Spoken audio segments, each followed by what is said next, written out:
गाउँको चतुर बुढो र गाउँको डाक्टरको कथा। एकजना बुढा थिए गाउँमा, असाध्यै चालाक, खै किन हो, तर फुर्सदी थिए, बुद्धि धेरै थियो। हरेक हप्ता हस्पिटल जान्छन्। किन? फ्रीको झोला, चिउरा, औषधि पाइन्छ, अनि डाक्टरले नमस्कार बुबा भनेर हृदयमै छिर्छ। डाक्टर हैरान।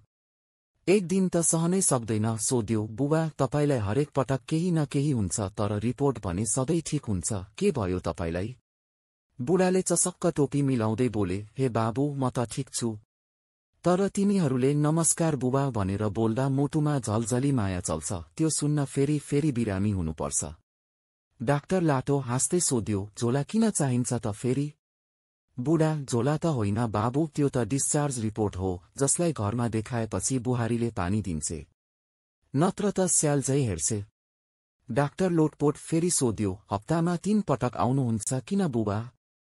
2 दिन बिरामी नाटक, एक दिन तिमीलाई सम्झेर आउँछु।